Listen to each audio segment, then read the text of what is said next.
I start off this session by removing the tape that I applied last session and by brushing him.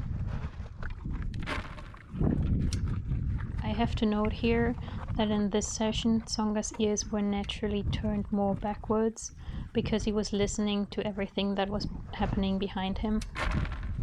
Therefore, his ears should not be used as the only mood indicator because he was resting in that position quite a lot.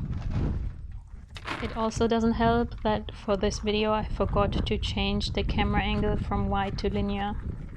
The wide angle makes the curve from the tip of his nose to the tip of his ears look more extreme, which in turn makes him look grumpier than he actually is. But if you read the rest of his body language, his facial expression and the tail that isn't swishing, you can see that he's actually quite relaxed for most of it. Something out of frame seemed to have irritated him here, and he had to look at it. It was probably his herd that is on that pasture.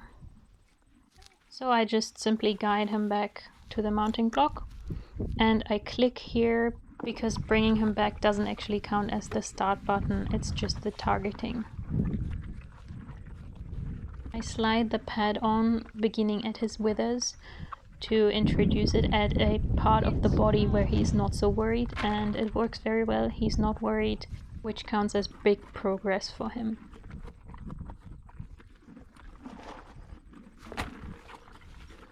I don't exactly remember what caused him to leave the bucket here. It was probably something happening in the distance again.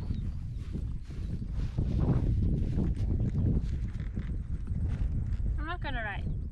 Don't you worry. I say this at this point because I thought maybe he had left the mounting block because he didn't want to be ridden that day and saw me getting the saddle. But the fact that he came back to me, even though I have the saddle in my hand, shows me that he's not actually worried. And the reason that he left was probably something else. But he also knows that he doesn't have to come to the mounting block when I'm standing on it.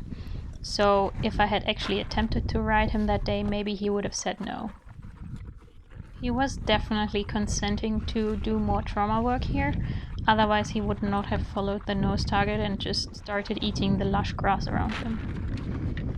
At first I thought that he had taken his head out of the bucket that abruptly because he was worried about the saddle, but because he didn't turn to me or did anything else in my direction, it is fairly sure that something in the distance had caught his attention again. He was very unbothered when I moved the saddle just then, but when I try to move it again, he gently but firmly tells me to pause the touch. Another sign that this had just been him checking out what I was doing instead of him being worried is that I can touch him again immediately without any signs of worry or irritation. And then I make a big mistake and I still can't believe that I actually did this without thinking it would be a problem. Because I know this horse and I know that he doesn't like anything flapping and he doesn't really like the girth because of previous trauma, yet I managed to make the irrational decision to let the girth fall down right against his belly. I am obviously still very unhappy that I did this, and his reaction was totally legitimate. But because this was such a major and, excuse my language, stupid mistake, it also made me realize very clearly that I should never do this again, and that for this horse, the girth should always be applied after the saddle has been put on. Now, with that being established, I am glad that I gave him some time to self-regulate and then only started the touch in safe spots, which was still a bit too much for his nervous system in the beginning because it hadn't reset yet. I am so incredibly proud of him that he copes with my mistakes so well.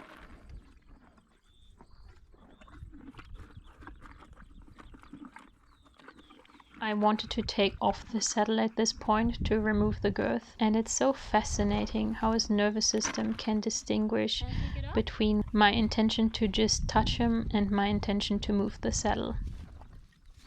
He does something very smart here.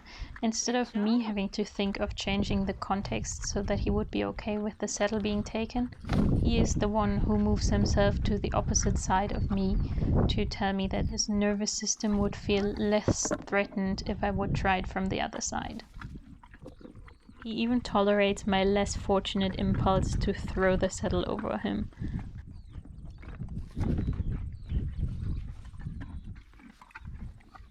Looking back at the video, I should have probably continued in the position that he offered, but at that point I hadn't realized this as his nervous system's smart solution yet, and I wanted him to be back into the original position because that's the familiar context, and because the other position was very crooked, but who am I to judge?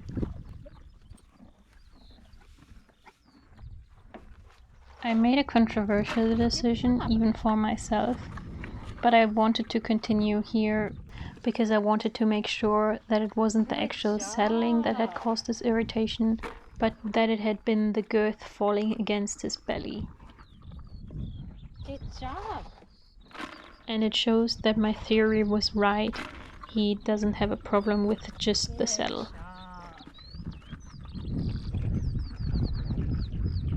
It is hard to see here because my hand is hidden in the shade, but I am pressing the stirrup leathers against his belly to gently counter-condition the girthing. And he is doing extremely well here. He's unbothered by me touching his girth area.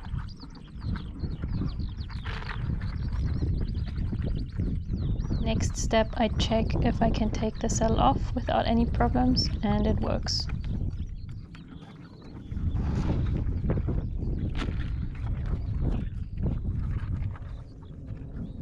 And then I put the saddle back on, and his reaction is the same. No irritation whatsoever. Good job! I think that's enough.